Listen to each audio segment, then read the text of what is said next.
मेरी CEO wife और मैं दोनों एक साथ फिर से जिंदा हुए, यानी हमारा रीबर्थ हुआ। पर मुझे इसमें जरा भी खुशी नहीं है। पुनर्जन्म के बाद मैंने सबसे पहले जो काम किया वो था हर मुमकिन तरीके से उसे छोड़ना। इस लाइफ में मैं उसे फिर से देखने के बजाय अकेले मरना पसंद करूंगा। अपनी पिछली लाइफ में मैं उसकी खूबसूरती का कायल हो गया था और बिना ज्यादा सोचे समझे उससे शादी कर ली थी।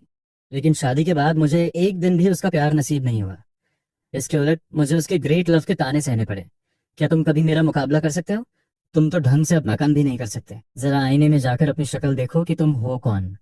इसीलिए दोबारा जिंदा होने के बाद मैंने उसके उस ग्रेट लव के साथ एक डील कर ली। हर बार जब मैं उन दोनों को मिलवाऊंगा तो वो मुझे पैसे देगा। मेरी वाइफ मुझे सिनेमा के लिए बुलाती है, मैं वो टिकट्स उसके ग्रेट लव को दे देता हूँ। मेरी वाइफ घर पर डिनर करना चाहती है, मैं जानबूझकर दरवाजा लॉक कर देता हूँ ताकि वो अपने ग्रेट लव के घर रुकने पर मजबूर हो जाए। मेरी वाइफ का काम के सिलसिले में बर्लिन ट्रांसफर होने वाला है और वो अपने साथ सिर्फ एक फैमिली मेंबर को ले जा सकती है। बिना किसी हिचकिचाहट के मैंने वो मौका उसके ग्रेट लव को दे दिया। अब जब मेरी वाइफ घर आती है तो उसे एहसास होता है कि उसका पति उससे नफरत करता है और मैं जानबूझकर उसे परेशान कर रहा हूँ। यहाँ तक कि वो हमारी वेडिंग एनिवर्सरी भी भूल गई क्योंकि वो अपने ग्रेट लव के साथ थी। मैंने कोई शिकायत नहीं की, बल्कि इसके बजाय मैंने विदेश जाकर पढ़ाई करने के लिए अप्लाई कर दिया।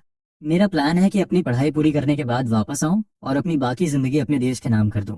उसके दोस्त उसका मजाक उड़ाते हुए कहते हैं कि वो और उसका ग्रेट लव एक परफेक्ट कपल है। मैंने इसका खंडन नहीं किया, बल्कि मैंने उन्हें खुश करने के लिए पहले खुद डिवोर्स मांगने का फैसला किया। अब मुझे फर्क नहीं पड़ता कि वो कहाँ जाती है या क्या करती है, बस उम्मीद है कि डिवोर्स मंजूर हो जाए और मैं इस बेवकूफ़ी भरे रिश्ते से बाहर निकल सकूं। अगले दिन मैं अकेला सिविल रजिस्ट्री ऑफिस गया। नमस्ते कॉमरेड, मैं फोर्स डिवोर्स के लिए अप्लाई करना चाहता हूँ। मैंने अपने बैग से वो डॉक्यूमेंट्स निकाले जो मैंने काफी समय से तैयार कर रखे थे और कर्मचारी को दे दिए। उसने सारे पेपर्स ध्यान से चेक किए, फिर मेरी तरफ गंभीरता से देखा और कहा, कॉमरेड, हमें आपकी एप्लीकेशन मिल गई है। अगर आप एक महीने के भीतर इसे वापस नहीं लेते तो फोर्स डिवोर्स आधिकारिक तौर पे घोषित कर दिया जाएगा। मैंने सिर हिलाया और थैंक यू कहा, अपना बैग उठाया और बाहर आ गया। शाम ढल रही थी, सूरज धीरे धीरे डूब रहा था और आसमान में खूबसूरत लाली छाई थी। ठंडी हवा चल रही थी जिससे गर्मी काफी कम हो गई थी। लोग अपनी फीनिक्स ब्रांड की साइकिलों पर टोलियों में फैक्ट्री से बाहर निकल रहे थे और मेरे पास से गुजर रहे थे। किसी को अंदाजा भी नहीं था कि मैं वो इंसान हूँ जो दूसरी बार जिंदगी जी रहा है। मेरी पिछली लाइफ में बेनिंग बिन और मैं एक दूसरे को चाहते थे। हमने शादी की और फैमिली रेसिडेंस में रहने लगे। शादी के बाद वो बहुत बिजी रहती थी, लेकिन जब भी काम खत्म होता वो मेरे साथ डिनर करने के लिए जल्दी घर आती थी। हमारी एनिवर्सरी और मेरे बर्थडे पर वो हमेशा तोहफे और सरप्राइजेस तैयार रखती थी। वो मुझे हर महीने जो पैसे देती थी वो भी एक अच्छी खासी रकम थी, जिससे पूरी कम्युनिटी हमसे जलती थी। सब कहते थे कि मुझे बहुत अच्छी बीवी मिली है। हर कोई हमारे रिश्ते से जलता था, पर सिर्फ मुझे पता था कि हमारी दुनिया में हमेशा एक तीसरा इंसान मौजूद था, जिबोडा, जो बेनिंग बेन के बेस्ट फ्रेंड का भाई था। मेरे जन्मदिन पर वो मुझे छोड़कर गिबोड़ा के साथ शॉपिंग करने चली गई। जब मैं बीमार था तब वो मुझे अकेला छोड़ जिबोड़ा का ख्याल रखने गई क्योंकि उसे बादलों के गरजने थंडर से डर लगता था। जब मेरे पेट में दर्द था तब उसने मुझे छोड़ दिया क्योंकि उसे गिबोड़ा की चिंता थी, जो थोड़ा डिप्रेस्ड महसूस कर रहा था। जब हम तीनों साथ में खाना खाते थे तो वो हमेशा तीखा स्पाइसी खाना मंगवाती थी जो गिबोड़ा को पसंद था। वो पूरी तरह भूल जाती थी कि मेरे पेट में दर्द है और मैं तीखा नहीं खा सकता। जब हम तीनों पहाड़ों पर ट्रैकिंग कर रहे थे तब गिबोड़ा का बैलेंस बिगड़ा और उसने गिरते हुए मुझे भी साथ खींच लिया। मेरे हाथ छिल गए पर उसने तुरंत गिबोड़ा को नीचे उतारने में मदद की और मैं आधी रात को अकेला हॉस्पिटल गया। ऐसी बहुत सी बातें थी। ऐसा नहीं था कि मुझे जलन नहीं होती थी या मैं शिकायत नहीं करता था। मैं तो घर की आधी दौलत देने को भी तैयार था ताकि जिबोड़ा को कोई फाइनेंशियल दिक्कत ना हो, बस बेनिंग बिन उससे दूर रहे। पर उसका बहाना हमेशा एक ही होता था, मैं उसे सिर्फ अपना भाई मानती हूँ। उसकी बहन ने मेरी जान बचाई थी। अब वो मर चुकी है और उसे अकेला छोड़ गई है। वो सिर्फ मुझ पर ही भरोसा कर सकता है। तुम बचकानी बातें मत करो। हाँ, वो यही कहती थी। पर जब भी जिबोड़ा उसे देखता था उसकी आंखों में प्यार साफ झलकता था। मैंने अपनी पिछली पूरी जिंदगी इसी तरह लड़ते झगड़ते बिता दी। इस लाइफ में मैं अब इस ट्रिपल रिलेशनशिप में नहीं फंसना चाहता। इसीलिए पुनर्जन्म होते ही मैंने इस शादी को खत्म करने का फैसला कर लिया। अगर बेनिंग बिन को पता चला कि मैं डिवोर्स चाहता हूँ तो वो कभी कागजों पर साइन नहीं करेगी। इसीलिए मैं यहाँ फोर्स डिवोर्स मांगने आया हूँ क्योंकि इसके लिए सिर्फ एक पक्ष की अर्जी ही काफी होती है। एक बार डिवोर्स हो जाए फिर मैं आजाद हूँ। मैं यहाँ से चला जाऊंगा, वैसी जिंदगी जूंगा जैसी मैं चाहता हूँ और फिर कभी उस औरत से अपना नाता नहीं जोड़ूंगा। पर जैसे ही मैं अपने आंगन के गेट पर पहुंचा मैं ठिठक गया। शादी के बाद बेनिंग बिन ने मुझसे नौकरी छुड़वा दी थी। अब मेरे पास कोई कमाई नहीं है। मेरे लिए अपना भविष्य सुरक्षित करना मुश्किल है और मेरे पास कहीं दूर जाने के लिए टिकट तक के पैसे नहीं है। हालांकि बेनिंगटन ने मुझे पैसे दिए हैं, पर मुझे हर एक पैसे का हिसाब देना पड़ता है। कारण ये है कि अगर मैं अचानक बड़ी रकम खर्च करूं तो उसे यकीनन शक हो जाएगा। अगर उसे शक हुआ तो पैसे कहाँ से आएंगे? काफी सोच विचार के बाद मैंने एक साहसी फैसला लिया। मैं वोडा के साथ हाथ मिलाऊंगा जिससे उसने हमेशा प्यार किया है। मैं अपने हाथों से बेनिंग बिन को उसकी तरफ धकेलूंगा। इसलिए मैं एबोडा के दरवाजे पर गया और बिना वक्त बर्बाद किए सीधे मुद्दे की बात की। एबोडा, मुझे तुमसे एक डील करनी है। मुझे पता है तुम्हें बेनिंग बिन पसंद है। आज से मैं हर मुमकिन कोशिश करूंगा कि तुम दोनों को साथ में वक्त बिताने का मौका मिले। और जब ऐसा होगा तुम मुझे कुछ पैसे दोगे। 1 महीने के अंदर मैं उसकी जिंदगी से पूरी तरह गायब हो जाऊंगा। इबोडा मुझे हैरान होकर देखने लगा। उसे खुद को संभालने में थोड़ा वक्त लगा। chen, ये तुम क्या बकवास कर रहे हो? भला बेनिंग बिन मुझे क्यों पसंद होगी? मैं हल्का सा ठंडी हंसी हंसा। ये मजाक है या नहीं, ये तुम्हें अच्छी तरह पता है। मुझे इतना सीरियस देख बोड़ा ने आखिरकार मुझे गौर से देखना शुरू किया। ठीक है, मुझे बेनिंग बिन पसंद है, पर मैं तुम पर यकीन क्यों करूं? मेरे चेहरे पर कोई भाव नहीं था। मैं इसे साबित करने का रास्ता ढूंढ लूंगा। आज रात वो तुम्हारे घर आएगी, बस तुम उसकी पसंद का खाना तैयार रखना। ये कहकर मैं वहां से चल दिया, बिना उसकी शक्ल देखे। जैसे ही मैं अपने घर का दरवाजा खोला, हाउसकीपर तुरंत बाहर आई, मेरा बैग लिया और पूछा, सर, आज रात के डिनर में क्या बनाना है? मैंने दीवार पर टंगी घड़ी देखी। आज रात कुछ हल्का बनाओ, सिर्फ एक इंसान के लिए। रात के 9 बजे घड़ी का अलार्म ठीक समय पर बजा। उसी वक्त किसी ने दरवाजा खोला और अंदर आया। मैं खाना खा रहा था। आवाज सुनकर मैंने नजरें ऊपर की तो देखा कि बेनिंग बिन मेरी तरफ आ रही है। उसने अपना कोट उतारा और पास खड़ी हाउसकीपर को थमा दिया। जैसे ही उसकी नजर मेज पर रखे, सादे खाने पर पड़ी जो उसकी पसंद के एकदम उलट था, वो ठिठक गई। आज खाना इतना हल्का क्यों है? पहले ऐसा खाना कभी इस मेज पर नहीं आता था, और अगर गलती से आ भी जाता तो मैं तुरंत उसके लिए तीखा खाना तैयार करता। पर इस बार मैं टस से मस नहीं हुआ। एकदम सपाट चेहरे के साथ मैंने कहा, आजकल मुझे ज्यादा भूख नहीं लग रही, मेरा मन कुछ हल्का खाने का था। इतना कहकर मैंने अपनी चॉपस्टिक्स उठाई और अकेला खाने लगा। फिर जैसे मुझे कुछ याद आया हो, मैंने फिर उसकी तरफ देखा। ईबोड़ा ने पहले ही खाना बना लिया है, तो वहां क्यों नहीं चली जाती? वो एक पल के लिए हक्की बक्की रह गई। उसके माथे पर शिकन आ गई। तुम्हें तो कभी पसंद नहीं था कि मैं उसके साथ वक्त बिताऊं। मेरे दिल में एक कड़वाहट सी उठी। इसका मतलब उसे हमेशा से पता था कि मुझे अबोड़ा के साथ उसका जाना पसंद नहीं है। फिर भी वो हर बार मुझे छोड़कर उसके पास चली जाती थी। मैंने अपनी आंखें ऊपर की और एक हल्की मुस्कान दी। तुम हमेशा कहती थी कि तुम उसे सिर्फ एक छोटा भाई मानती हो और वो बहुत ख्याल रखने वाला है। तो अब मैं भी थोड़ा सा ख्याल रखना सीख रहा हूँ। मेरी आवाज बहुत नरम थी, पर न जाने क्यों बेनिंग बिन के दिल में एक अजीब सी बेचैनी भर गई। फिर भी मेरे बार बार जोर देने पर वो आखिरकार चली। मैंने खामोशी से उसे कोट पहनकर बाहर जाते देखा। फिर मैं लिविंग रूम की खिड़की के पास गया और एबोडा के घर की तरफ देखा। जैसे वहां की लाइटें जली, मैं उठा और हाउसकीपर को आवाज दी। उसने मेज साफ करने दी और फिर दरवाजा अंदर से लॉक कर दिया। धीरे धीरे रेजिडेंस बी की सारी लाइटें बुझ गईं। दूसरी तरफ जैसे ही वो पहुंची, जिबोड़ा की आंखें चमक उठी। उसने तुरंत उसका स्वागत किया, उसका हाल पूछा और उसका कोट लिया। मेज पर सिर्फ तीखा खाना था जो उसकी पसंद का था। बेनिंगटन को तुरंत महसूस हुआ कि कुछ तो गड़बड़ है। वो कुछ पूछना चाहती थी, पर गिबोड़ा की बातें उसे टोकती रही। वो डिनर रोजाना से काफी लंबा चला। जब वो आखिरकार उठी और गिबोड़ा की मायूस नजरों के बीच रेजिडेंस भी वापस आई, तो उसने देखा कि उसका घर पूरी तरह अंधेरे में डूबा है। उसने भौएं सिकोड़ी, जोर से दरवाजा खटखटाया और कई बार मेरा नाम पुकारा, पर अंदर से कोई आवाज नहीं आई। उसने दरवाजा खोलने की कोशिश की तो पता चला कि वो अंदर से लॉक है। तुम्हें हो क्या गया है? उसने अपनी पूरी ताकत से चिल्लाकर कहा। उसने काफी देर तक दरवाजा पीटा, पर कोई जवाब नहीं मिला। आखिरकार कहीं और जाने का रास्ता न होने के कारण वो वापस गिबोड़ा के पास चली गई। जैसे ही गिबोड़ा को पता चला कि मैंने दरवाजा लॉक कर दिया है, उसका दिल तेजी से धड़कने लगा। उसके चेहरे पर जो खुशी आने वाली थी, उसने उसे बड़ी मुश्किल से दबाया और फिक्रमंद होने का नाटक करते हुए कहा, कोई बात नहीं वेनिंग, ऐसी सिचुएशन में आज रात मेरे घर ही रुक जाओ।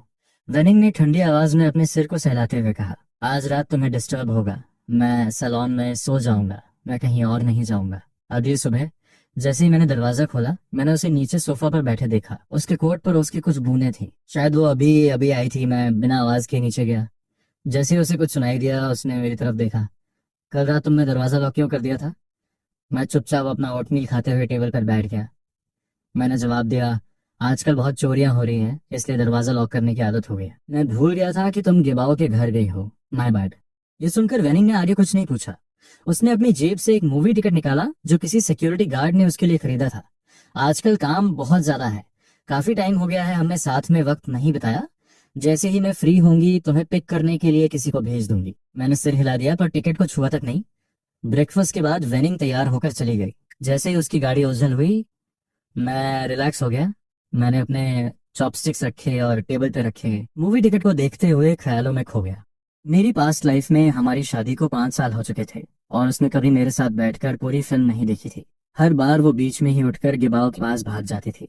इस बार भी मेरा उसके साथ फिल्म देखने का कोई इरादा नहीं था, पर इस टिकट को बर्बाद क्यों करना, यही सोचकर मैंने टिकट उठाया और गिबाओ के पास चला गया।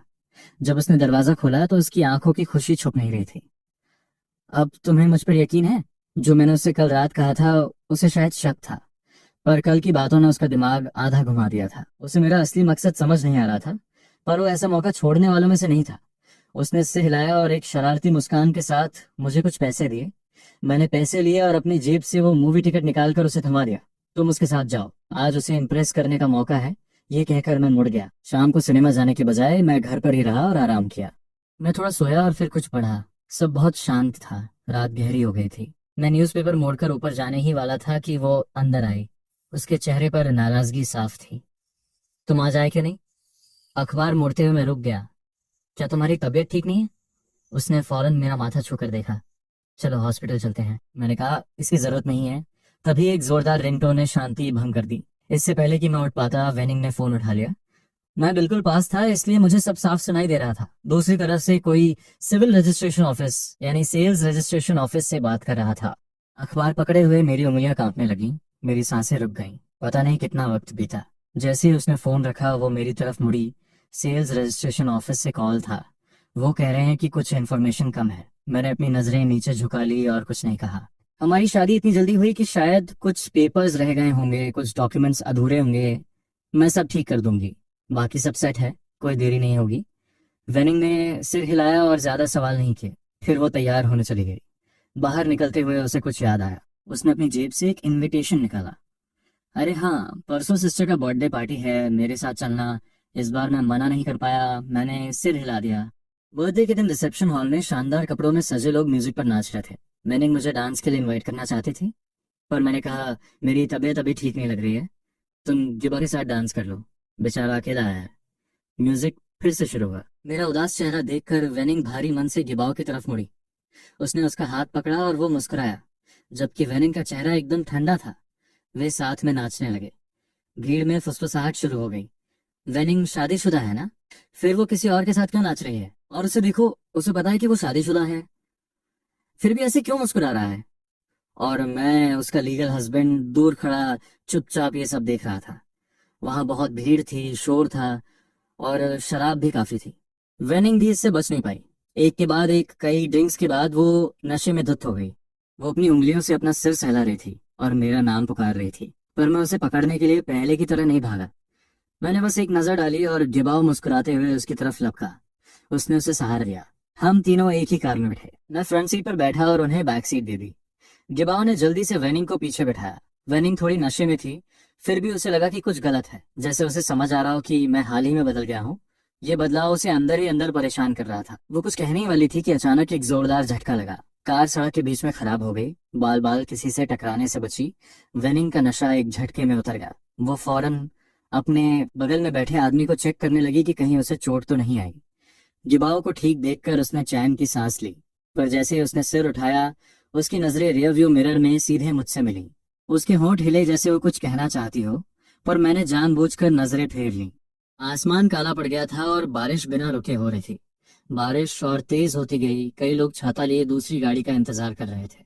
ठंडी हवा चल रही थी और मैं कांपने लगा। ये देखकर वेनिंग ने फौरन अपनी जैकेट निकाली ताकि मुझे उड़ा सके, पर ठीक उसी वक्त जिबाओ को लगातार 3 छींकें आईं। जैकेट हवा में ही रुक गई। उसकी हिचकिचाहट देखकर मेरे चेहरे पर एक मुस्कान आ गई। जिबाओ को इसकी ज्यादा जरूरत है, पहले उसे दे दो। उसकी गर्मी से अभी भी गर्म वो जैकेट आखिरकार जिबाओ के कंधों पर रख दी गई, जिसके कान शर्म से लाल हो गए। तभी सड़क की दूसरी तरफ से एक कार ने हॉर्न जाया। ड्राइवर ने शीशा नीचे किया और पूछा कि क्या हुआ है। मैंने जल्दी से कुछ लोगों को कार में चढ़ाया, पर दिक्कत ये थी कि सिर्फ 2 जगह बची थी। इस बार वेनिंग ने बिना सोचे हमारी तरफ देखा, जैसे वो चाहती हो कि मैं और गिबाओ पहले चले जाएं। पर गिबाओ ने उसके कपड़े का कोना पकड़ लिया। वेनिंग दीदी, मेरे साथ रुको, मुझे डर लग रहा है। मैं मन ही मन हंसा। उसे एक छोटी सी कार राइड से डर लग रहा था, पर मेरा चेहरा एकदम सपाट रहा। मैंने सीधे वेनिंग की आंखों में देखा। वेनिंग, इसे ले जाओ, तुमने भी शराब पी रखी है। शराब और बारिश का कॉम्बिनेशन अच्छा नहीं है। ये कहकर उसे जवाब देने का मौका दिए बिना मैंने उन दोनों को कार के अंदर धकेल दिया। उन्हें जाते हुए देख मैंने अपनी नजरें हटा ली। मैंने फौरन दूसरी कार ली। मैं घर नहीं गया, मैं सीधा रजिस्ट्रेशन ऑफिस गया। अगली सुबह जैसे ही मैंने घर का दरवाजा खोला, कोई मेरी तरफ भागा। मेरी नजरें सीधे वेनिंग से मिली। तुम रात को घर क्यों नहीं आए? तुम कहाँ थे? मैंने ठंडे लहजे में जवाब दिया, कल रात बहुत तेज बारिश हो रही थी, इसलिए मैं एक दोस्त के यहाँ रुक गया था। असल में मैं कुछ कागज भरने के लिए रजिस्ट्रेशन ऑफिस गया था। वक्त का पता ही नहीं चला और जब तक काम खत्म हुआ कोई ट्रांसपोर्ट नहीं बचा था, इसलिए मैं एक सस्ते होटल में रुक गया। उसने मुझे सिर से पैर तक देखा और जब उसे यकीन हो गया कि मैं ठीक हूँ तो उसने राहत की सांस ली और मुझे अंदर आने का रास्ता दिया।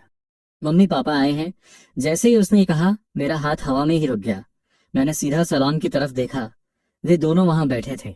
मेरी आवाज सुनकर वे उठे और पास आए। कुछ औपचारिक बातों के बाद उसकी माँ ने मेरा हाथ पकड़ा और मुझे सोफा की तरफ ले गई।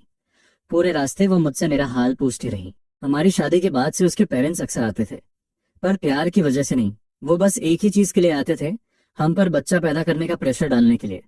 पर बच्चा कोई ऐसी चीज नहीं है जो ऑर्डर पर आ जाए। मैंने पास खड़ी वेनिंग की तरफ देखा। उसका चेहरा एकदम भावहीन था, पर उसकी आंखों में उम्मीद की एक चमक थी। उसे एक बच्चा चाहिए था। अगर ये मेरी पिछली लाइफ होती तो शायद मैं भी बच्चा चाहता, हमारे जैसे दिखने वाले कई बच्चे। लेकिन पुनर्जन्म रीबर्थ के बाद मैंने अपना मन बदल लिया था। मेरी लंबी खामोशी देखकर उसके पापा अपनी बेटी की तरफ मुड़े। तो तुम दोनों का बच्चा करने का कोई प्लान है या नहीं? वो चौंक गई, फिर मेरी तरफ देखा। उसे लगा शायद मेरी शर्म ने मुझे चुप कर दिया है, इसलिए उसने मुस्कुराते हुए सिर हिलाया। हाँ, हम चाहते हैं, पर जल्दबाजी की जरूरत नहीं। सब नेचुरली होना चाहिए। हमारी बातें सुनकर उसके पेरेंट्स ने एक दूसरे को देखा। वो समझ चुके थे कि अब उन्हें अपना प्लान शुरू करना है। डिनर पर उसके पापा एक बहुत स्पेशल सूप लाए और मुस्कुराते हुए हमारे बोल्स में सर्व किया। उसकी मम्मी के बार बार कहने पर मैंने एक बार में ही सूप पी लिया। डिनर के बाद उसके पेरेंट्स ज्यादा देर नहीं रुके और गाड़ी लेकर चले गए। उनके जाते ही हम कमरे में लेटने चले गए। लेकिन कुछ ही मिनटों बाद मुझे अचानक बहुत गर्मी महसूस होने लगी। पूरा कमरा दम घोटने वाला रहा था। मैंने अनजाने में अपनी शर्ट के बटन खोल दिए। उसकी तरफ देखा तो विनिंग बीन का चेहरा भी लाल हो चुका था। वो घबराकर अपनी ड्रेस खींच रही थी। जैसे ही हमारी नजरें मिली, हम दोनों के दिमाग में एक ही बात आई, सूप में कुछ गड़बड़ थी। मैं उठने ही वाला था कि वो मुझ पर झपट पड़ी और मुझे बेड पर गिरा दिया। उसके हाथ मेरी बेल्ट की तरफ बढ़ रहे थे जब मैंने उसे जोर से धक्का दिया। उसे इसकी उम्मीद नहीं थी। वो सदमे में मुझे देखती रह गई। अब सोचता हूँ तो लगता है कि मेरा वो रूखा बर्ताव उसके लिए कितना बुरा रहा होगा। उसकी आवाज कांप रही थी। क्या हो रहा है? उसने मेरा हाथ कसकर पड़ा। मैंने कहा, कुछ नहीं, पहले जाकर शावर लो, हम दोनों ही सफाई के दीवाने हैं। ये सुनकर उसे ज्यादा सोचने की जरूरत नहीं पड़ी। अपने अंदर की बेचैनी से लड़ते हुए वो उठी और बाथरूम चली गई। जैसे ही विनिंग बीन अंदर गई, मैंने पास रखा पानी का गिलास उठाया और एक बड़ा घूंट भरा। फिर मैं खिड़की की तरफ गया और कूद कर बाहर निकल गया। चुपचाप मैं जिबोड़ा की खिड़की तक पहुंचा और दस्तक दी। जल्दी उसके कमरे में जाओ, उसे दवा दी गई है, यही मौका है, फिर कभी नहीं मिलेगा। मैंने उसकी शक्ल देखी और वहां से चला गया। उधर विनिंग बीन नहाकर और बाल सुखाकर बाथरूम से निकली। कमरे की लाइट बंद थी। बिस्तर पर बस एक धुंधली परछाई दिख रही थी। बिना सोचे वो उसके पास गई और उसे बेड पर दबा दिया। उसके हाथ और भी बेताब हो रहे थे। जैसे ही वो उस आदमी को चूमने वाली थी, एक हल्की आवाज आई। वो आदमी अचानक नींद से जागा और झटके से उठकर उसे दूर धकेल दिया। उसने लाइट जला दी। कमरे में तेज रोशनी फैल गई। वो औरत दंग रही। तुम जिबोड़ा? एक पल के लिए उसे कुछ समझ नहीं आया। उसे नहीं लगा था कि वो पकड़ा जाएगा। उसका चेहरा उतर गया, वो एक शब्द भी नहीं बोल पाया। अगले ही पल बिनिंग बिन के मुंह से एक कराह निकली।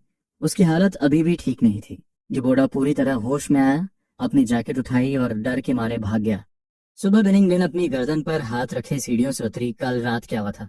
क्या जिबोड़ा मेरे कमरे में आया था? मैंने अपने नाश्ते का आखिरी निवाला खाया और पूछा, कौन? कल रात तुम नहाकर सो गई थी, कोई तुम्हारे कमरे में नहीं आया। उसे थोड़ा अजीब लगा, जैसे कुछ गलत हुआ हो, पर उसे कुछ याद नहीं था, इसलिए उसने ज्यादा सवाल नहीं किए। उसे क्या पता था कि रात को मैं ही जिबोड़ा को उसके कमरे में लाया था और धीरे धीरे उसे उसकी तरफ धकेल रहा था। बिनिंग बिन काम में इतनी बिजी हो गई कि मुझे उन्हें फिर से मिलाने का मौका नहीं मिला। फिर अचानक उसका ट्रांसफर बेन में हो गया। हालांकि म्यूटेशन नोटिफिकेशन के हिसाब से वो सिर्फ एक फैमिली मेंबर को साथ ले जा सकती थी। उसने लिफाफे को देखा और ठहर गई। पहले वो बिना सोचे मुझे ले जाती, पर अब हालात बदल चुके थे। गिबोड़ा की याद आते ही उसे उसकी मरती हुई बहन के आखिरी शब्द याद आए, उसका ख्याल रखना। उसने लिफाफा हाथ में भींच लिया।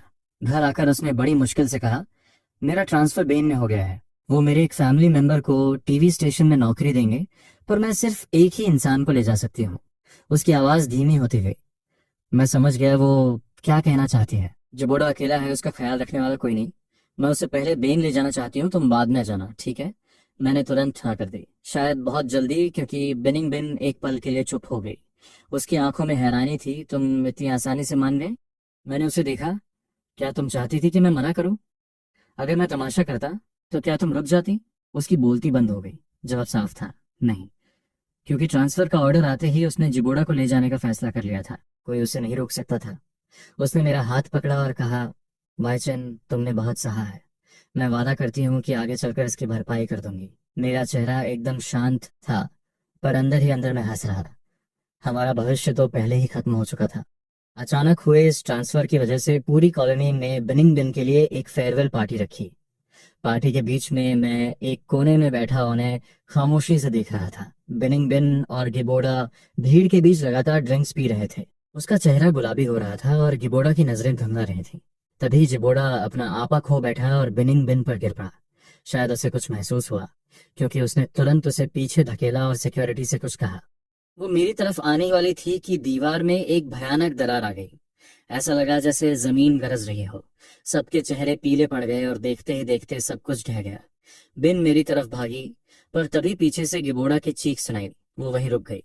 उस एक सेकंड की हिचकिचाहट में पूरी बिल्डिंग गिर गई और अनगिनत लोग मलबे में दब गए। पता नहीं कितना समय बीता। जब मेरी आंखें खुली तो मेरा शरीर भारी बीम के नीचे दबा हुआ था। अंधेरे में मुझे अपनी धड़कनें सुनाई दे रही थी। मैंने मदद के लिए चिल्लाना चाहा, पर डर की वजह से आवाज ही नहीं निकली। पता नहीं कितनी देर बाद ऊपर से ड्रिल की आवाज आई और फिर एक बचाव कर्मी का चिल्लाना, कोई मिला है। मलबा हटाया गया और तेज रोशनी से मेरी आंखें चौंधिया गईं। पर नीचे का नजारा देखकर बचाव कर्मी भी रुक गए। सिर्फ मैं ही नहीं, जिबोड़ा भी वहां फंसा हुआ था। हालत बहुत नाजुक थी और कभी भी अर्थक्वेक का दूसरा झटका, आफ्टर शॉक आ सकता था। बिनिंग बिन ने हम दोनों को देखा। उसका चेहरा सफेद पड़ गया था। मेरा दिल बैठ गया। जाहिर था कि उसे पहले अपने पति को बचाना चाहिए। प्लीज पहले मुझे बचाओ, मुझे डर लग रहा है। बिनिंग, मुझे छोड़ो। तभी एक और झटका आया और हम और गहराई में धंस गए। जल्द फैसला लो वरना कोई नहीं बचेगा, गिबोर्डा ने चीखते हुए उसे बहन वाला वादा याद दिलाया। बिनिंग बिन की नजरें अचानक सख्त हो गईं। उसने बिना किसी हिचकिचाहट के कहा, पहले जिबोड़ा को बचाओ। ये सुनकर सब दंग रह गए। किसी ने नहीं सोचा था कि वो अपने पति को छोड़कर किसी और को पहले बचाने का आर्डर देगी। मैं सदमे में उसे देखता रह गया। तुमने मुझे फिर से जिबोड़ा के लिए छोड़ दिया? मेरी आवाज कांप रही थी, पर उससे पहले ही जिबोड़ा की फिर चीख सुनाई दी। बेनिंग बिन ने बिना सोचे आर्डर दिया, जिबोड़ा को अभी बाहर निकालो। मलबे को काटने की आवाज गूंज रही थी और हवा धूल से भर गई थी। तभी एक और झटका लगा। मैं हिलना चाहता था, पर मेरा शरीर सुन्न था। जैसे ही बिनिंग बिन ने जिबोड़ा को बाहर खींचा, बाकी की बिल्डिंग भी गिर गई। मेरा आधा शरीर बाहर था, पर मैं फिर से अंधेरे में दब गया। बेहोश होने से पहले बिनिंग बिन का डरा हुआ चेहरा मेरी आखिरी याद थी। जब होश आया तो पूरे शरीर में असहनीय दर्द था। मैंने आंखें खोली तो अस्पताल की सफेद छत दिखी। वाचन, तुम जाग गए? मैंने सिर घुमाया। वो बिनिंग बिन थी। उसकी आंखें लाल थीं। साफ पता चल रहा था कि वो रोई है। वो कई दिनों से मेरी देखभाल कर रही थी, पर उसे देखते ही मुझे भूकंप वाला मंजर याद आ गया। वो पल जब उसने मुझे छोड़कर गिबोड़ा को चुना था। मैंने अपना चेहरा दूसरी तरफ मोड़ लिया और आंखें बंद कर ली। कमरे में सन्नाटा छा गया। उसने मेरी हाथ देखी, मुट्ठी भींची और फिर ढीली कर दी। वो जानती थी कि उसके शब्दों की अब कोई कीमत नहीं है। उसने धीरे से कहा, तुम आराम करो, मैं विबोड़ा को देख कर आती हूँ। दरवाजा बंद हो गया। अगले कुछ दिनों तक, शायद गिल्ट गिल्ट की वजह से, वो ज्यादातर मेरे साथ ही रही। मुझे रत्ती भर भी फर्क नहीं पड़ता था कि वो कहाँ जा रही है। दूसरी तरफ जबादा बहुत बेचैन था। जिचन, इसका क्या मतलब है? हमारी बात हुई थी कि तुम उसे छोड़ दोगे, तुम हमें साथ में वक्त बिताने दोगे, तो फिर तुम अभी भी हर वक्त उसके साथ क्यों चिपके रहते हो? क्या तुम ये सब मुझे चिढ़ाने के लिए कर रहे हो? मैंने उसकी आंखों में गुस्सा देखा। मैं थोड़ी देर चुप रहा, फिर अपने बैग से एक बिल्कुल नया डिवोर्स सर्टिफिकेट निकाला और उसकी तरफ बढ़ा दिया। मैंने उसे बहुत पहले ही छोड़ दिया है। मैं तुम्हारे साथ कोई खेल नहीं खेल रहा था। मेरा तलाक पहले ही हो चुका है। जिबावदा की आंखें हैरानी से फटी की फटी रह गईं। उसे लगा था कि ये सिर्फ हवा हवाई बातें हैं। उसने कभी सोचा भी नहीं था कि मैं वाकई ऐसा कर दूंगा, कि मैं सच में तलाक ले लूंगा। तभी हॉस्पिटल का दरवाजा खुला। वेन बिन ने मेरे हाथ में वो डिवोर्स सर्टिफिकेट देख लिया। तुम्हारे हाथ में वो क्या है? वो मेरी तरफ बढ़ी, पर जिबादा तुरंत उछल कर बीच में आ गया। तुम कहाँ चली गई थी? मुझे तुम्हें कुछ बहुत जरूरी बताना है। उसने उसे पकड़ा, कमरे से बाहर खींच ले गया। दरवाजा बंद होते ही मैंने आखिरकार चैन की सांस ली। जिस दिन मुझे डिस्चार्ज मिला, मुझे जुबादा की तरफ से आखिरी पेमेंट मिली। मुझे नहीं पता कि तुमने अचानक तलाक क्यों मांगा, पर उम्मीद है कि तुम अपना वादा निभाओगे और हमारी जिंदगी से हमेशा के लिए चले जाओगे। मैंने गिबौदा से मिले सारे पैसे इकट्ठे किए और घर जाने के लिए अपना बैग पैक करना शुरू कर दिया। वेन बिन ने कमरे में कपड़ों का ढेर देखा और हैरानी से पूछा, तुमने ये सारे कपड़े बाहर क्यों निकाले हैं? मैंने उसकी तरफ देखा तक नहीं, बस नीचे झुककर कपड़े उठाता रहा और शांत आवाज में कहा, मौसम बदल रहा है, इसलिए पुराने कपड़े हटाकर सब सॉर्ट सॉर्ट कर रहा हूँ। मेरा ये शांत बर्ताव देखकर अचानक उसे एक अजीब सा डर महसूस हुआ। शायद उसे अपनी हालिया करतूतें याद आ गई थी। वो मेरे पास आई, मेरा हाथ पकड़ा और बोली, अपना बैग पैक करना बंद करो, हम बेपान जा रहे हैं, मैं तुम्हें वहां नए कपड़े दिला दूंगी। मैं थोड़ा सक पका गया। उस पल मुझे समझ ही नहीं आया कि वो कह क्या रही है। इस बार मुझे ऑर्गेनाइजेशन से परमिशन मिल गई है। उन्होंने मुझे 2 लोगों को साथ ले जाने की इजाजत दी है, तो मैं जिबाउद और जिचिन दोनों को ले जा सकती हूँ। फिर वो थोड़ा रुकी और बोली, लेकिन टीवी स्टेशन में सिर्फ एक ही पोस्ट खाली है और वो मैं जिबाउदा को दूंगी। मुझे पता है कि तुम नाराज हो क्योंकि भूकंप के वक्त मैंने तुम्हें पहले नहीं बचाया, पर मैं मजबूर थी। मैंने उसकी बहन से वादा किया था कि मैं जिबाउदा का ख्याल रखूंगी। मैं अपना वादा नहीं तोड़ सकती थी। प्लीज अब गुस्सा मत हो, ठीक है? उसकी बातें सुनकर मैं बस उसे खामोशी से देखता रहा। मेरा दिल कड़वाहट और तंज से भरा हुआ था। उसे वाकई लगता था कि मैं कोई छोटा बच्चा हूँ जो बस मुंह फुलाए बैठा है। और उसे हक क्या था? और मैं नाराज क्यों हूँ? मेरी पिछली जिंदगी में भी बिल्कुल ऐसा ही हुआ था, वही भूकंप।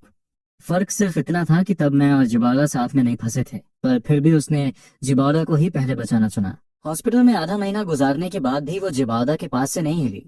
एक सेकंड के लिए भी मेरा हाल पूछने नहीं आई। उस दौरान जिबादा के दोस्त मुझसे मिलने आए और बोले, जिबादा के हाथ में चोट लगी थी और वेन बेन डर के मारे मरी जा रही थी। वो पूरी रात एक पल के लिए भी उससे दूर नहीं हुई। ये सुनकर मेरा खून खौल उठा। मैं भी तो घायल था, पर मेरी पत्नी किसी और मर्द का हाथ थामे उसकी देखभाल कर रही थी। वो जलन धीरे धीरे गुस्से में बदली और फिर नफरत में। फोन पर हमारी बहुत गंदी बहस हुई थी। मैंने उससे कहा था, मेरे और जिबार के बीच कुछ नहीं है, पर अगर तुम यही सोचना चाहती हो तो मैं कुछ नहीं कर सकती। उसके बाद हॉस्पिटल से डिस्चार्ज होते ही वो जिबादा के साथ बीपान चली गई। अब मेरे पास खोने को कुछ नहीं बचा। खैर, अब मैं पहले से कहीं ज्यादा शांत हूँ। विडंबना आयरनी तो देखो, अब वो खुद ऑर्गेनाइजेशन से मुझे साथ ले जाने की भीख मांग रही है। मेरी आंखों में तंज की एक झलक थी जिसे मैंने छिपा लिया। फिर भी उसने अंदाजा लगा लिया और वो और भी बेचैन हो गई, जैसे उसे कुछ खोने का डर हो। उसने मुझे कसकर पकड़ लिया। जचन, प्लीज हमारे साथ चलो। अगर मैं मना करता तो उसे तुरंत शक हो जाता। उसकी नजर में मैं अभी भी वही इंसान था जो उसके बिना जी नहीं सकता। तो मैंने कह दिया, ठीक है, साथ चलते।" मेरे इतना कहते ही उसने राहत की एक लंबी सांस ली, पर उसने उस बात पर गौर ही नहीं किया जो मैंने मन ही मन सोची थी, कि हमारे रास्ते तो बहुत पहले ही अलग हो चुके हैं। जाने वाले दिन मैं खामोशी से गाड़ी में बैठ गया। पीछे जिबादा का चेहरा उतरा हुआ था, पर मैंने उसे देखना भी जरूरी नहीं समझा। मैंने बस अपना बैग उठाया और गाड़ी में चढ़ गया। सफर शुरू होते ही जिबाउडा ने अपना हमेशा वाला ड्रामा शुरू कर दिया। कभी कहता, वेन बिन, मेरे पैर में मोच आ गई है, ट्रेन में चढ़ने में मेरी मदद करो। कभी कहता, ट्रेन में थोड़ी ठंड लग रही है, वेन बिन, मेरे पास बैठो ना। या फिर, मुझे नींद आ रही है, क्या मैं तुम्हारे घुटनों पर सिर रखकर सो सकता हूँ? हर बार वेन बिन मेरी तरफ देखती, शायद मेरा रिएक्शन रिएक्शन चेक करने के लिए, पर मैंने अपनी आंखें बंद कर रखी थी। आखिरकार कोई चारा न देख वो जिबाला की सारी बातें मानने लगी। बाकी पैसेंजर्स ने भी ये नोटिस किया और बोले, ए नौजवान, तुम बहुत लकी हो, तुम्हारी बीवी तुम्हारा बहुत ख्याल रखती है। ये सुनकर जिबादा शर्मा गया और उसके और करीब आने की कोशिश करने लगा, पर वेन बिन तुरंत पीछे हट गई और बोली, गलत मत समझिए, हमारा ऐसा कोई रिश्ता नहीं है। ये सुनकर जिबादा सन्न रह गया, पर बाकी लोगों को लगा कि वो बस शर्मा रही है। अरे अरे, ये यंग लेडी इतना क्यों शर्मा रही है? बोल भी दो। अगर कुछ नहीं है तो तुम इसका इतना ख्याल क्यों रख रही हो?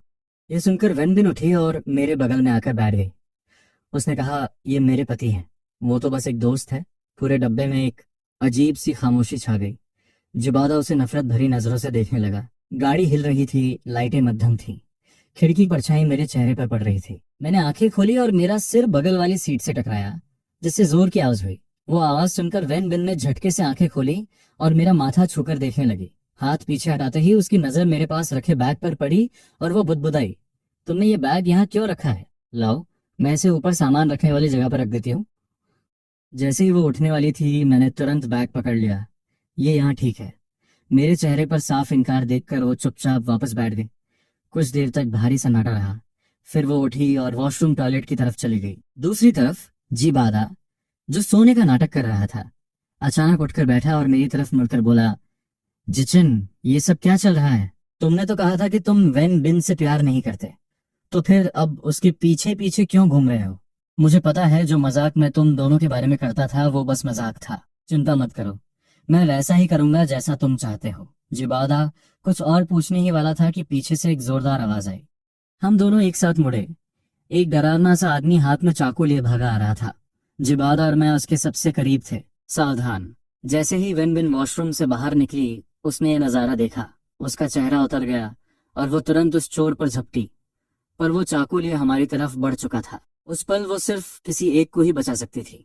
मैंने तेजी से हाथ बढ़ाया और जिबादा को अपनी तरफ खींच लिया, जो डर के मारे पीला पड़ चुका था।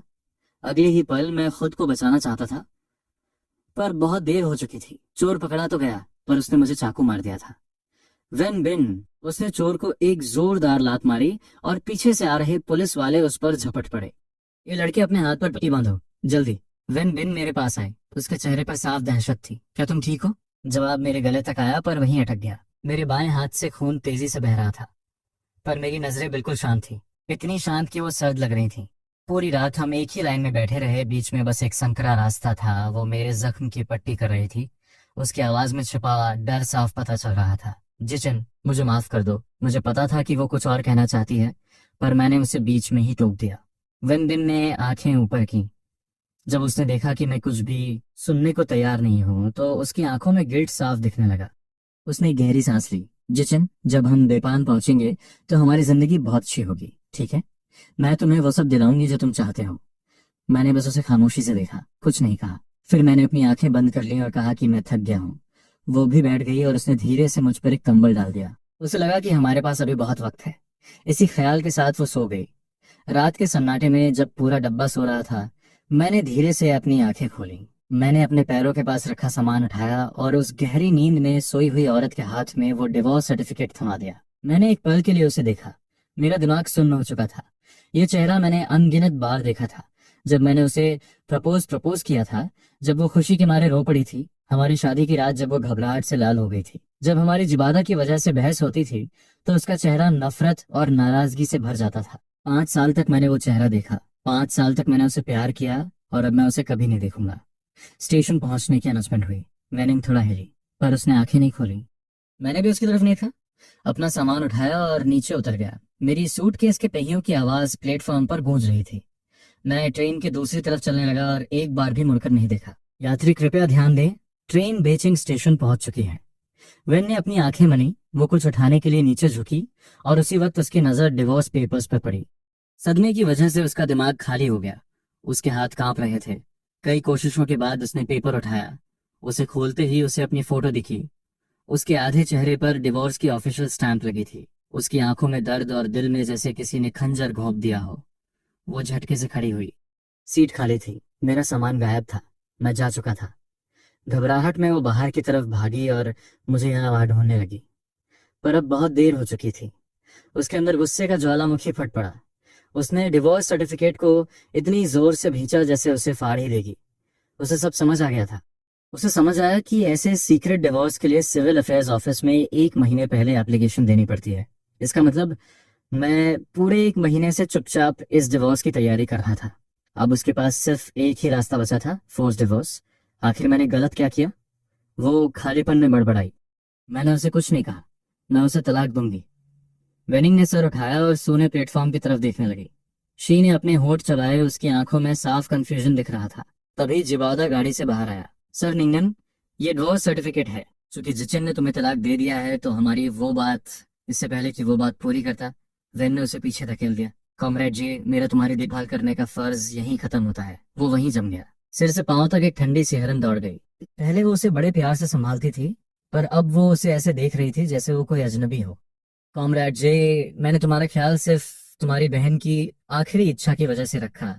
मुझे तुम्हें बीजिंग लाना था और नौकरी दिलवानी थी। इसके बाद हमारा कोई रिश्ता नहीं है। उसकी आवाज और भी ठंडी होती गई। जिबादा का चेहरा सफेद पड़ गया। ये सिर्फ नाराजगी नहीं थी, ये साफ डर था। पहली बार उसे एहसास हुआ कि उसने कितने ताकतवर इंसान का बल्ला पकड़ा था और अब वो उसके हाथ से फिसल रही थी। वो अचानक उसकी तरफ झपटा और उसे पीछे से कसकर पकड़ लिया। नहीं, नहीं, मैं नहीं जाना चाहता। तुमने मेरी बहन से वादा किया था, तुम्हें मेरा ख्याल रखना होगा। तुम मुझे ऐसे कैसे छोड़ सकती हो? बेनिंग ने उसे धक्का दिया और ठंडी नजरों से देखा। जिबारा, ज्यादा लालची मत बनो। क्या तुम ये कह सकते हो कि इतने सालों तक मेरा ख्याल रखते हुए तुम्हें मुझसे कोई जुड़ाव महसूस नहीं हुआ? क्या तुम वाकई मुझे छोड़ने वाले थे? उसे अपनी बहन की मौत वाले दिन की सारी यादें आ गईं। कैसे उसने उसे गले लगाया था, कैसे उसे चुप कराया था, वो डांस के दौरान हाथ पकड़ना, कैसे कार एक्सीडेंट में वो एक ढाल बन गई थी और अपने शरीर से उसे बचाया था, कैसे भूकंप और ट्रेन में उसने अपनी जान जोखिम में डालकर उसकी रक्षा की थी। उसकी नजरें दूसरों को धोखा दे सकती थी, पर खुद को नहीं। ये कैसे मुमकिन था कि उसे कुछ महसूस न हो? मैंने डिवोर्स सर्टिफिकेट को जोर से पकड़ा। पेपर का कोना उसकी हथेली में चुभ रहा था, पर उस दर्द ने उसे साफ सोचने में मदद की। ये प्यार नहीं था, सिर्फ एक जिम्मेदारी थी। अगर तुम्हें खरोच भी आती तो मैं तुम्हारी बहन को क्या मुंह दिखाती? तुम मुझसे प्यार नहीं करती तो फिर मेरे साथ इतनी अच्छी क्यों थी? तुमने किसी और को भेजने के बजाय खुद मेरा ख्याल क्यों रखा? जैसे उसे कोई और याद आई हो। उसने जिबौदा की आंखों में झांका और कहा, क्या तुम मुझसे पीछा छुड़ाना चाहती हो? हमारी शादी तो हो चुकी है। ये सुनकर जैसे उसके पैरों तले जमीन खिसक गई।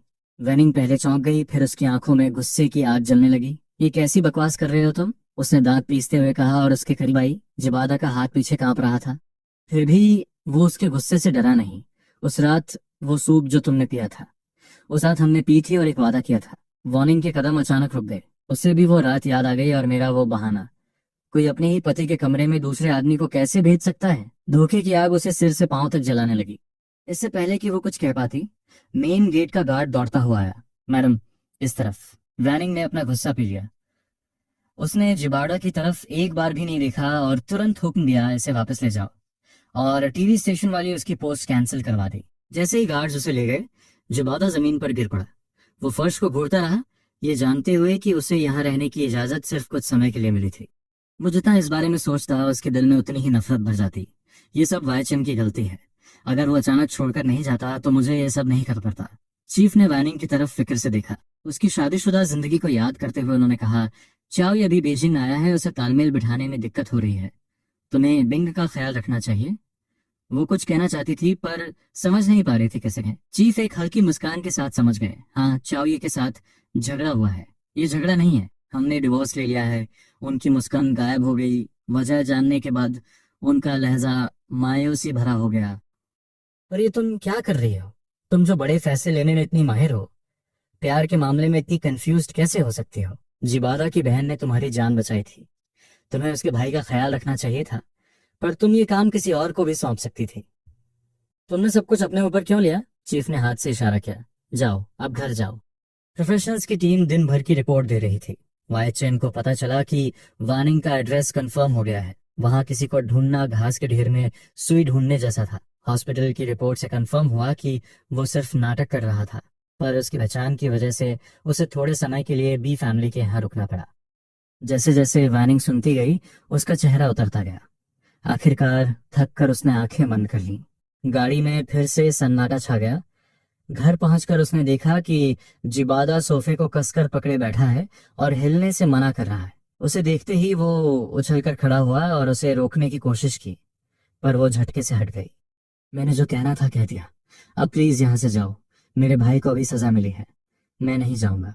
अगर तुम मुझसे प्यार नहीं करती थी तो मेरे साथ इतनी अच्छी क्यों थी? तुम अपने पति को छोड़कर मुझे लेने क्यों आई? मैंने तुम्हारी मदद खुले तौर पर की। मेरा जमीर साफ है। अगर तुमने नाटक किया है तो उसका अंजाम तुम ही भुगतोगे। पहली बार वानिम ने उसे बड़ी संजीदगी, बेरुखी और बेरहमी से देखा, बिल्कुल पहले की तरह। मैं तुम्हें पैसे दूंगी ताकि तुम अपना गुजारा कर सको। इसके बाद हमारे बीच कुछ नहीं रहेगा।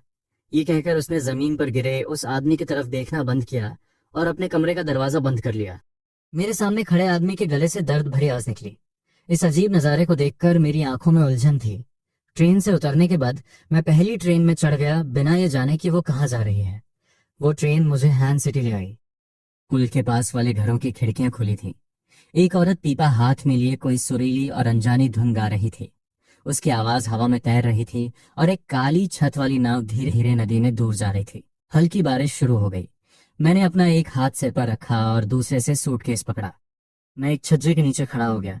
नीले पत्थरों पर बारिश की बूंदें टपक रही थीं, पर धीरे धीरे बारिश तेज होने लगी। मैं खुद को रोक नहीं पाया और लकड़ी के दरवाजे के पास चला गया, पर पीछे हटते ही मैं अचानक किसी से टकरा गया। मैं अनजाने में मुड़ा। मेरी नजरें उसकी गहरी आंखों में डूब गईं। वो सिल्क की लंबी ड्रेस पहने एक औरत थी, जिसके होठों पर हल्की मुस्कान थी। कोई बात नहीं, अंदर आ जाइए, यहाँ शरण ले लीजिए। ये बारिश अभी रुकने वाली नहीं है। खिड़की के पास वाले कमरे में चाय की खुशबू आ रही थी। कपड़े बदलने के बाद मैं लिसा के सामने बैठ गया और उसने मुझे गर्म चाय का कप दिया। शुक्रिया लिसा। वो ऐसे मुस्कुराई जैसे उसे कुछ याद आया हो। आप हाँ अकेले आए हैं? हार मत मानिए, लगता है आप यहाँ की नहीं है। मैंने सिर हिलाया। मैं पुराने वक्त के बारे में बात नहीं करना चाहता, वो अच्छी यादें नहीं हैं। मैं बस एक शांत जगह ढूंढ रहा हूँ जहाँ मैं नई जिंदगी शुरू कर सकूं।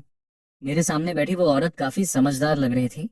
उसने ज्यादा सवाल नहीं पूछे, बस इतना पूछा कि आपके आगे के क्या प्लान्स हैं। हालांकि जिबौदा ने मुझे 5,000 से ज्यादा दिए थे, पर वो पैसे कभी ना कभी खत्म हो ही जाते। मुझे नौकरी ढूंढनी थी, पर बाइनिंग बेन के साथ 5 साल की शादी के बाद मेरा पुराना हुनर बिल्कुल जंग खा चुका था। मैं आखिर कर क्या सकता था? उसने मेरी आंखों में उलझन देख ली होगी। टेबल पर उंगलियां थपथपाते हुए उसने कहा, एक दोस्त अपनी सेविंग वर्कशॉप बेच रहा है, बिल्कुल सामने ही है। बारिश रुकने पर मैं आपको दिखा दूंगी। मैं सुखद रूप से हैरान था। बारिश रुकते ही लिसा ने अपनी दुकान बंद की और मुझे उस नीले पत्थरों वाली सड़क पर ले गई। रास्ते में उसने मुझे गांव वालों और उनके रिवाजों के बारे में बताया। गांव छोटा था, पर लोग अच्छे थे और दुकानों की कोई कमी नहीं थी। हालांकि सेविंग वर्कशॉप्स कम ही थी।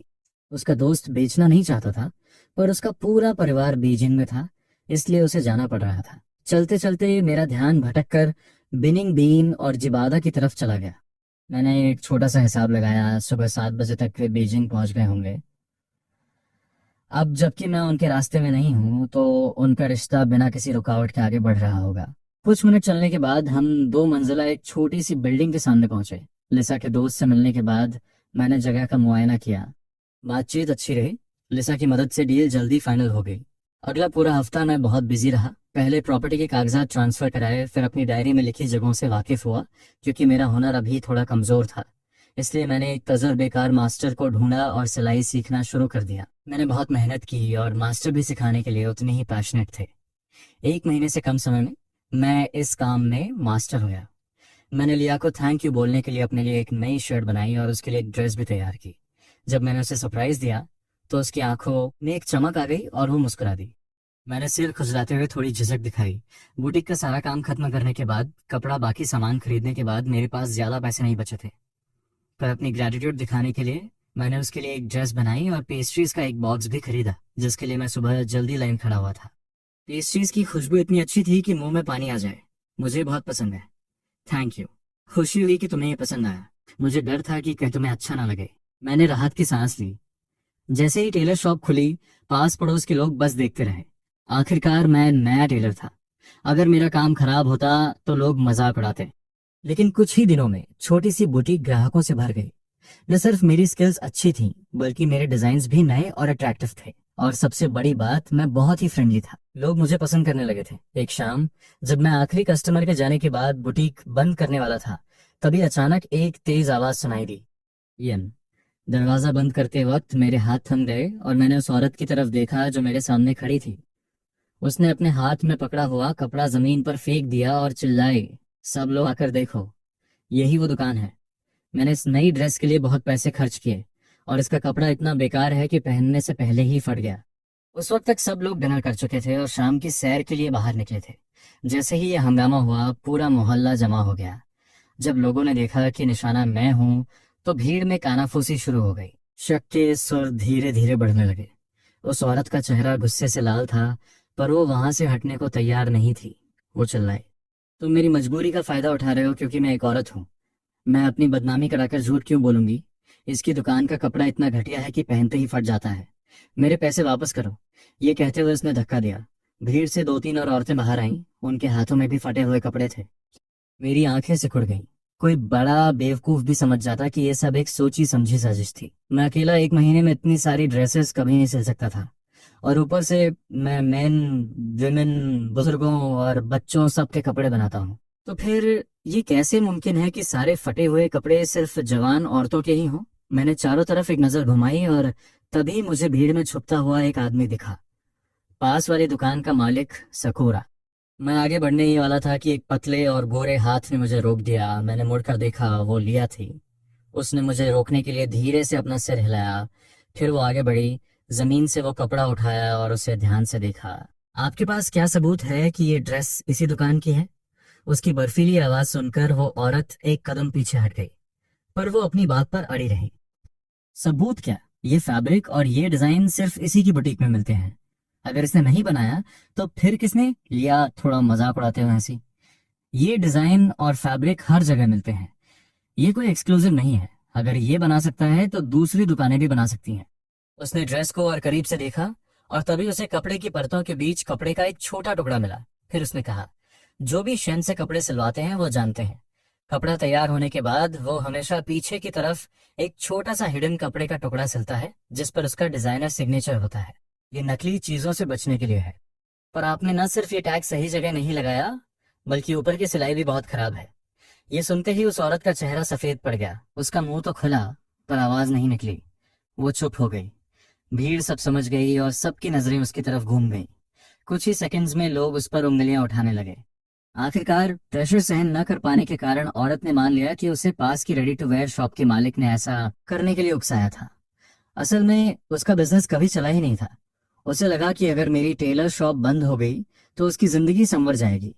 पर मैंने न सिर्फ दुकान दोबारा खोली, बल्कि मेरा काम पहले से भी बेहतर चल रहा था। इसलिए उसने ये गंदी चाल चली। पर अब जबकि उसका प्लान फेल हो गया था, उसकी जेल जाने की बारी थी। जैसे ही पुलिस उसे ले गई, भीड़ ने तालियां बजाईं और जश्न मनाया। बाकी औरतें भीड़ का फायदा उठाकर चुपचाप निकल गईं।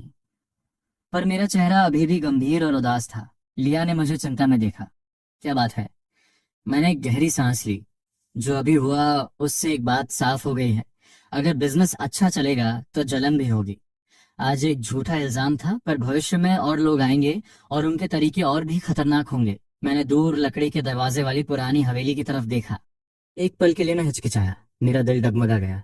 जब मैं इस अनजान शहर में आया था तो मैं सिर्फ गुजारे के लिए काम ढूंढ रहा था, पर बुटीक खुलते ही ये सब शुरू हो गया। सच कहूं तो मुझे समझ नहीं आ रहा था कि इसे जारी रखना चाहिए या नहीं।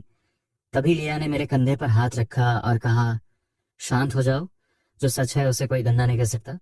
मेरे साथ भी ऐसा हो चुका है। हम उनके हर वार का जवाब दे सकते हैं, पहले सोचते हैं कि इसे कैसे हैंडल करना है। अगले हफ्ते मैंने जानबूझकर बुटीक बंद रखी। हर दिन मैं लिया के साथ मिलकर स्ट्रैटेजीज बनाता रहा। जब मैंने दोबारा दुकान खोली तो पहले से भी ज्यादा कस्टमर्स आए। मुझे अकेला देखकर लिया ने काम के लिए दो होशियार और एक्टिव लड़कियों को रखने की सलाह दी। इससे मुझे थोड़ी राहत मिली। पर अभी मैंने चैन की सांस ली ही थी कि लिया ने एक और खबर सुनाई। वो जा रही थी, वो बेपिन वापस लौट रही थी। तब मुझे उसकी असली पहचान पता चली। वो कोई साधारण टी सेलर नहीं थी, बल्कि बेपिन के एक बड़े सरकारी ऑफिसर की पोती थी। वो यहाँ अपनी बीमारी से ठीक होने आई थी और वो बेहतर थी, इसलिए उसे वापस जाना था। ये सुनकर मेरे अंदर एक अजीब सा खालीपन गया। इस छोटे से शहर में वो पहली इंसान थी जिससे मैं मिला था। आने वाले महीनों में उसी ने मेरी मदद की थी। पर अब जब हम सच्चे दोस्त बन गए थे तो अलग होने का वक्त आ गया था। मेरे चेहरे पर उदासी देखकर वो भी रुक गई, जैसे कुछ कहना चाहती हो। जैसे वो कहना चाहती हो, चलो साथ में बेपीन चलते हैं। पर उसे याद आया कि मैं हमेशा बेपीन का नाम सुनने से बचता था, जैसे कोई भारी अतीत वहां मेरा इंतजार कर रहा हो। आखिरकार उसने उस ख्याल को वहीं दबा दिया। कोई बात नहीं, मैं तुम्हें अपना एड्रेस दे दूंगी, हम एक दूसरे को लेटर्स लिख सकते हैं। ये सुनकर मुझे अपनी भावनाओं को काबू में करना पड़ा। जिस दिन लिया गई मौसम बिल्कुल वैसा ही था जैसा उस दिन था जब मैं पहली बार यहाँ आया था। हल्की बारिश हो रही थी। उसने मुझे टी हाउस की चाबी दी और कहा कि जब भी मुझे वक्त मिले मैं वहां जाकर बैठूं ताकि उस जगह में रौनक बनी रहे। उसने ये भी कहा कि शायद एक दिन वो वापस आए। पर हम दोनों जानते थे कि एक बड़े ऑफिसर की पोती होने के नाते उसका वापस आना इतना आसान नहीं होगा। मैं उसकी कार को तब तक देखता रहा जब तक वो ओझल नहीं हो गई। फिर मैंने अपनी नजरें नीचे कर ली। मैं सीधा अपनी टेलर शॉप में ही गया। इसके बजाय मैंने अपना अम्ब्रेला खोला और धीरे धीरे पत्थरों वाले रास्ते पर लिया के टी हाउस की तरफ चल पड़ा। दरवाजा खोलते ही एक पल के लिए मेरा दिल भारी हो गया। जब वो यहाँ थी तो हमेशा मुस्कुराते हुए अंदर बाहर आती रहती थी। मेरी नजर धीरे से खिड़की की तरफ गई। ये वो जगह थी जहां हम घंटों बातें कर सकते थे। मैं अपनी जगह पर जाकर बैठ गया, पर अब मेरे सामने कोई नहीं था जो मुझे गर्म चाय पिला सके। मेरे होठों से एक लंबी आ निकली। लिया को गए अभी कुछ ही देर हुई थी और मुझे उसकी याद सताने लगी थी। मेरी नजरें बार बार दरवाजे की तरफ जा रही थीं, जैसे उम्मीद हो कि वो अभी आ जाएगी। पर रात हो गई और वो नहीं आई। इसी बीच बेपिने परिवार में बिनिंग बिन, जिसका मुझसे डिवोर्स हो गया था, और भी चिड़चिड़ी और बुरी होती जा रही थी। पिछली बार जिबोड़ा से पीछा छुड़ाने के चक्कर में उसने उसे नशा देने की भी कोशिश की थी, और इस बार उसकी मदद के लिए कोई नहीं था। पुलिस फौरन पहुंच गई और जिबोड़ा को ले गई। कायदे से उसके स्टेटस को देखते हुए उसे हल्की सजा मिलनी चाहिए थी, पर इस हादसे के बाद उसके कई पुराने काले कारनामे बाहर आ गए। ऊपर से बाइनिंग बिन ने कोई रहम नहीं दिखाया। नतीजा ये हुआ कि कम सजा मिलने के बजाय उसे बहुत सख्त सजा मिलने वाली थी। जब वो घर लौटा तो उसे रत्ती भर भी उम्मीद नहीं थी कि कोई उसका इंतजार कर रहा होगा। मेज पर कोई गर्म खाना नहीं था। हालांकि ये उसकी रोज की आदत बन गई थी, फिर भी वो इसे स्वीकार नहीं कर पा रहा था। आखिरकार शोर सुनकर उसकी दादी बाहर आई और उसके लिए नूडल्स बनाए। अगली सुबह पोस्टमैन ने उसे एक इनविटेशन दिया। उसे पढ़कर उसे पता चला कि परिवार की लेडी ठीक होके वापस आ गई हैं, इसलिए परिवार ने एक वेलकम पार्टी रखी थी। फॉर्मेलिटी और उनके कनेक्शन की वजह से उसे वहां जाना ही था। सोचते हुए वो मुझे गिफ्ट तैयार करने के लिए कहने ही वाला था कि उसे एहसास हुआ कि अब हमारा डिवोर्स हो चुका है। इसलिए उसने नैनी से गिफ्ट्स तैयार करने को कहा और खुद ली फैमिली के मैंशन की तरफ निकल गया। ली फैमिली का मैंशन रोशनी से जगमगा रहा था और लोग पार्टी कर रहे थे। वहीं पहली बार लिया की नजर बाइनिंग बिन पर पड़ी। अगर बाइनिंग बिन एक शाही और बर्फ जैसी ठंडी ब्यूटी थी, तो लिया बहुत ही स्वीट, वार्म और ग्रेसफुल थी। उसकी एलिगेंस इतनी नेचुरल थी कि कई लड़के तो उसे सिर्फ हेलो कहते देख दंग रह गए। अपना गिफ्ट देने के बाद बाइनिंग बिन एक कोने में चली गई और खिड़की से बाहर देखने लगी। इस बीच लिया उसे बार बार देख रही थी। जब लोगों ने देखा कि लिया उसे घूर रही है, तो क्यूरियोसिटी में उन्होंने दोनों को एक दूसरे से इंट्रोड्यूस कराया। तब लिया को एहसास हुआ कि ये वही औरत है जिसकी शादी हो चुकी थी और जिसका एक्स हस्बैंड उससे बहुत प्यार करता था, लेकिन वो अभी तक मिला नहीं था। जैसे ही उसने एक्स हस्बैंड के बारे में सुना, मेरे चेहरे की इमेज तुरंत उसके दिमाग में आ गई। वो खुद को रोक नहीं पाई और उसने पूछा कि उसके एक्स हस्बैंड का नाम क्या था। किसी ने जवाब दिया, शायद चैन था। लिया को आगे सुनने में कोई इंटरेस्ट नहीं था। मेरे बारे में सोचते हुए उसे समझ आ गया कि शायद यही वजह थी कि वो वापस नहीं आना चाहता था। डिनर के बाद फैमिली के ओल्ड मास्टर ने लिया को अपने ऑफिस में बुलाया। उन्होंने उससे कुछ फॉर्मल सवाल पूछे और फिर उस छोटे से शहर की कुछ मजेदार कहानियां सुनाई। सब सुनने के बाद लिया ने अचानक कहा, ग्रैंडपा, मुझे किसी से प्यार हो गया है। ओल्ड मास्टर ने अभी चाय की एक चुस्की ली थी कि उन्होंने उसे तुरंत बाहर उगल दिया। क्या मेरी बच्ची, वो जो हमेशा लड़कों से दूर रहती है, उसे किसी से प्यार हो गया?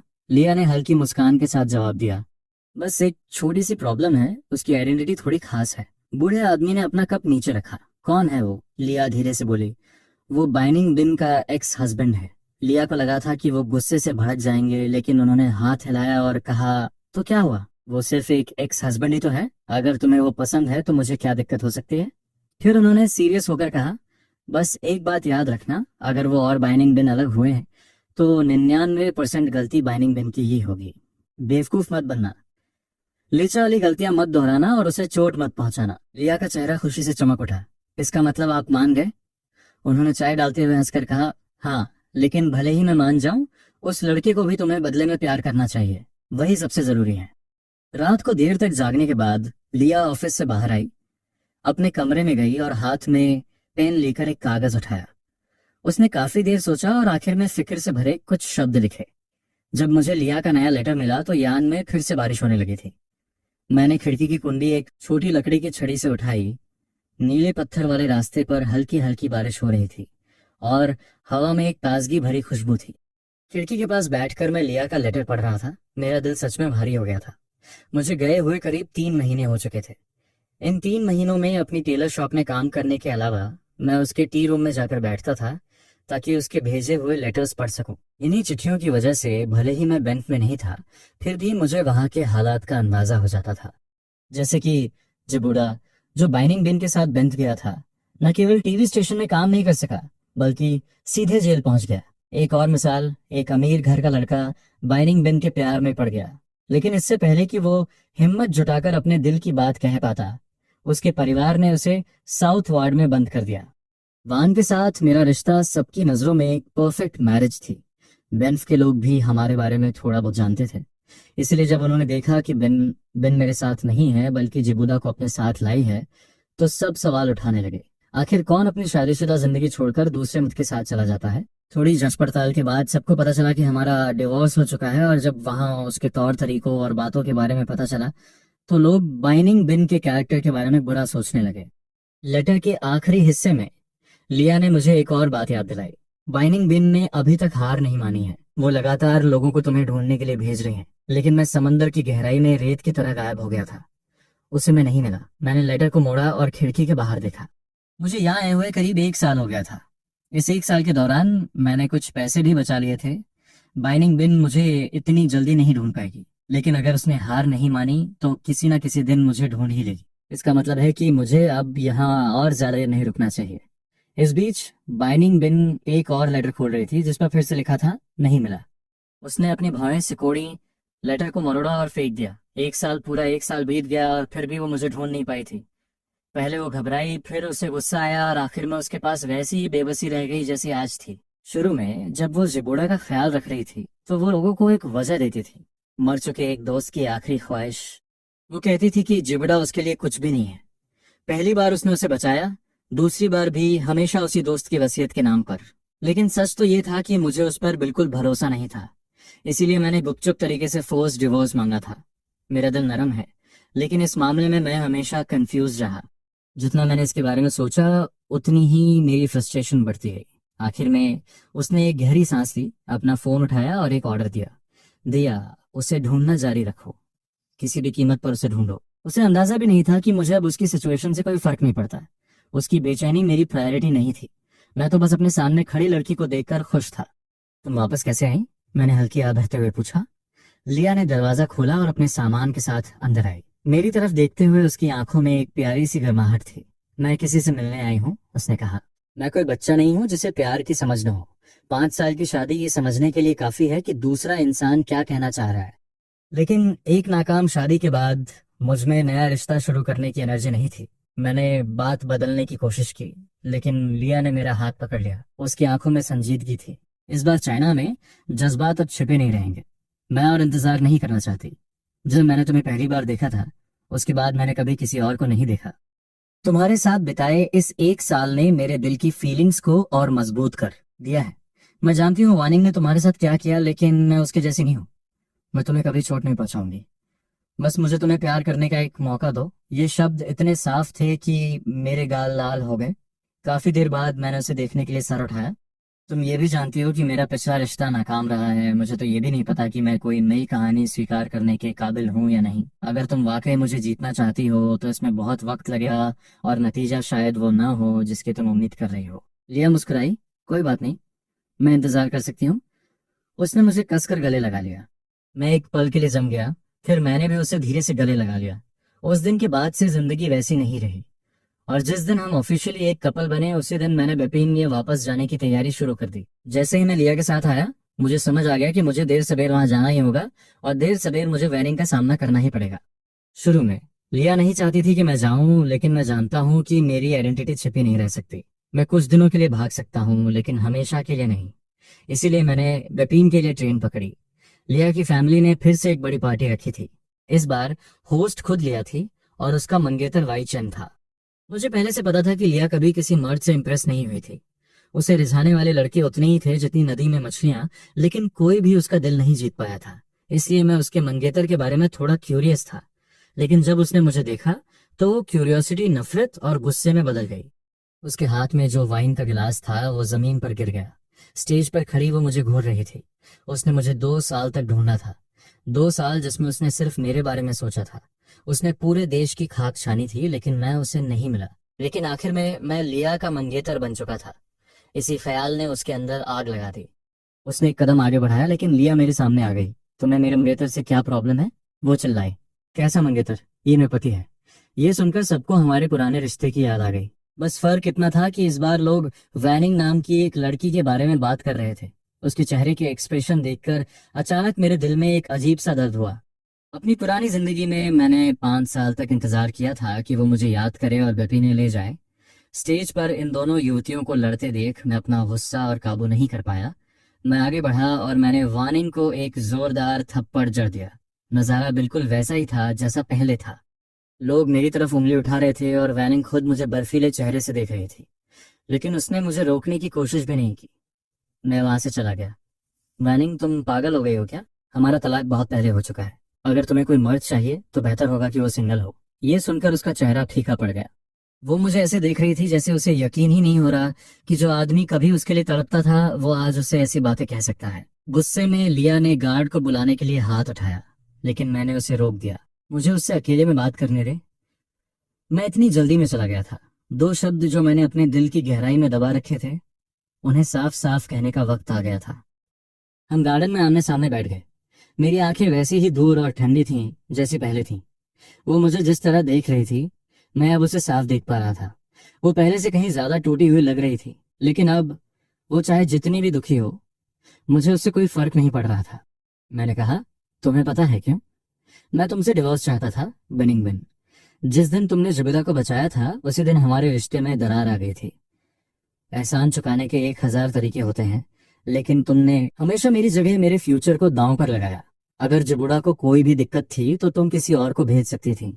डॉक्टर्स, पुलिस, रेस्क्यू टीम, कोई भी तुमसे ज्यादा प्रोफेशनल था। लेकिन तुम खुद ही हमेशा क्यों जाती थी? उसके लिए तुम्हारा प्यार मेरे प्यार से बड़ा था। तुम्हें पता है लोग क्या कहते हैं? सबको लगता है कि वो तुम्हारा पति है। ये कितना मजाक है। उस दिन अगर तुमने वाकई मुझसे प्यार किया होता तो तुम बेड पे लेटे हुए आदमी को पहचान लेती। वो मैं नहीं था।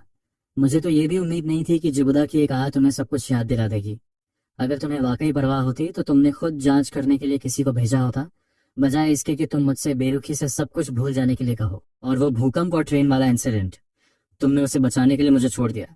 अगर ये प्यार नहीं है तो क्या है? जिम्मेदारी। झूठ मत बोलो। तुमने जो कुछ भी किया वो जिम्मेदारी की वजह से नहीं, बल्कि उसके लिए तुम्हारी फीलिंग्स की वजह से था। शायद मैं अपनी पिछली जिंदगी का दर्द निकाल रहा था, साथ ही मेरे आंसू थमने का नाम नहीं ले रहे थे। बाइनिंग बिन का चेहरा दर्द से भर गया था। वो मेरे आंसू पोंछने के लिए आगे बढ़ी, लेकिन मैं पीछे हट गया। अपने आंसुओं की वजह से मुझे उसका चेहरा भी साफ नहीं दिख रहा था। फिर भी मैंने हर शब्द साफ साफ कहा। बाइनिंग बिन, अगर हो सके तो मैं चाहूंगा कि मैं तुमसे इस जन्म में कभी ना मिला होता। मेरी बात सुनकर ऐसा लगा जैसे उसके दिल पर किसी ने घूंसा मारा हो। रेलिंग पर उसकी उंगलियां सफेद पड़ गईं। पहली बार मैंने उसकी ठंडी आंखों में घबराहट देखी। उसने कहा, याचन मेरी बात सुनो। मैं कसम खाती हूँ, जिबूड़ा के लिए मेरे मन में कभी कोई फीलिंग्स नहीं थी। हाँ, मैं उसके साथ अच्छी थी, लेकिन सिर्फ जिम्मेदारी के नाते। प्लीज मुझे समझाने दो। लेकिन मुझ में अब और सब्र नहीं था। मैं मुड़ा और चला गया। वो मेरे पीछे भागी, लेकिन अचानक एक और परछाई तेजी से सामने आई और बिनिंग बिन को एक जोरदार थप्पड़ जड़ा। यहां से दफा हो जाओ। वो लिया थी। वो गुस्से से पागल थी। वो कुछ बातें जानती थी, लेकिन इस हद तक नहीं। वो कभी इसका अंदाजा भी नहीं लगा सकती थी। सिर्फ ये सोचकर ही वो डर गई कि इन 5 सालों की शादी में मैंने कितना दुख झेला होगा। वो उसे दोबारा मारने के लिए आगे बढ़ी, लेकिन मैंने उसका कंधा पकड़ लिया। बस करो लिया, ग्रैंपा हमारा इंतजार कर रहे हैं। मैंने जमीन पर गिरी हुई बेनिंग बिन की तरफ दोबारा मुड़कर भी नहीं देखा और लिया का हाथ थामकर हॉल की तरफ बढ़ गया। उसकी हथेली गर्म थी और उस गर्माहट ने मेरे दिल में बची आखिरी ठंडक को भी पिघला दिया। हमारे पीछे कदमों की आवाज थी। न कोई कदमों की आवाज, न वो जानी पहचानी आवाज। चैन, मेरी बात सुनो प्लीज। मैं मुड़ा तक नहीं। नहीं, कुछ चीजें शुरू से ही नाकाम होने के लिए बनी होती हैं, और कुछ बातें चाहे कितनी भी बार दोहराई जाएं बेकार ही रहती हैं। आज हमारी पिछली जिंदगी का वो अधूरा चैप्टर आखिरकार और हमेशा के लिए बंद हो गया।